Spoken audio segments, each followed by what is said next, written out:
One of the things that surprises me is that I seem to be a bit rare. I don't know many other people who do this. I did a book called Conversations on Consciousness, in which I interviewed some of the top neuroscientists and philosophers working on consciousness. And each one of them I asked, do you have free will? Not, do you believe in free will, do you have a theory about free will, but do you have free will? To my surprise, almost all of them said yes. And of those who said no, almost all of them, there was only one exception, said, well, no, of course, but I live as if there's free will. Because otherwise I'd go mad and the world would, you know, I have to live as if I'm going to be sane. Well, I don't think that's true. I think it is possible to give up the sense of free will. But there are a lot of problems in the way.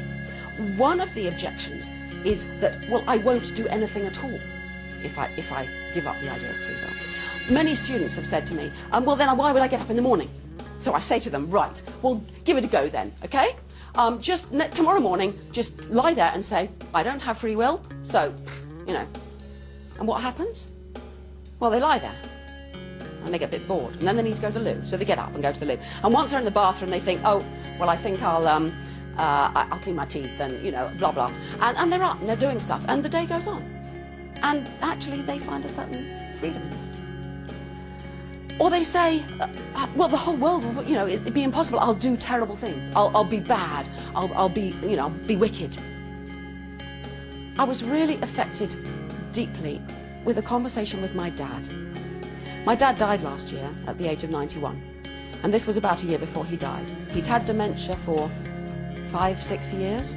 He had very little memory. His world was very shrunk, really, to just his bedroom and the chair by the fire. And I'd gone to visit him before giving a lecture. And I was sitting there having a drink by the fire, and he said, for about the third or fourth time, well, where are you going now, dear? And I said for the third or fourth time, I'm going to give a lecture. Oh, what's it about? Free will. And he said, well, what is there to say about free will? I said, well, there's lots. And I thought, what can you say to a man of 90 who's completely demented and doesn't remember anything? I thought, well, just talk to him like anyone else. So I said, well, I'm going to talk about the clash between science and, you know, I told him a little bit about what I've just told you. And he said, oh, but of course I've got free will. My spirit determines that. I said, but you haven't got a spirit. And where would a spirit come from? He said, it comes from God. And I didn't even know he believed in God. My mum did, but, you know, anyway, he said that. And I said, oh, no, that's not. And he said, well then, why do I want to be good? And I was really struck.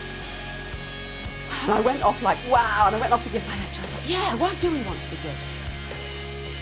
Well, there are good reasons why we want to be good, actually.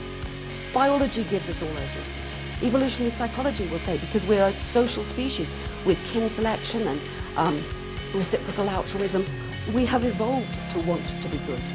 Often we're bad, but we've evolved to want to be good. Actually, you won't go off, as Guy Claxton says, causing mayhem and running over old ladies for fun. You won't, actually. You'll be fine if you let go of free will. And what about society? People say the whole of justice and the whole of the system of punishment and prison and everything will all fall apart. The whole legal system won't work. I don't think that's true. I think actually our legal system would be fine.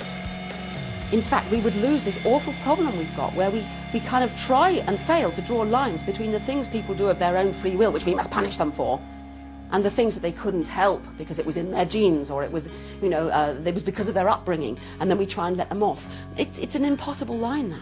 I think if we did away with free will, what would we be left with? We would be left with the idea that some people, there's no point punishing them if they're too young or they're mentally ill or they're too sick. There's no point. But for most people, of course, if they do something bad, then if you punish them, that will act as a deterrent from them to do it again, and it'll act as a deterrent for other people. And some people need to be kept off the streets because they're dangerous, and you'd still put them in prison. We don't need the concept of free will. Our society could function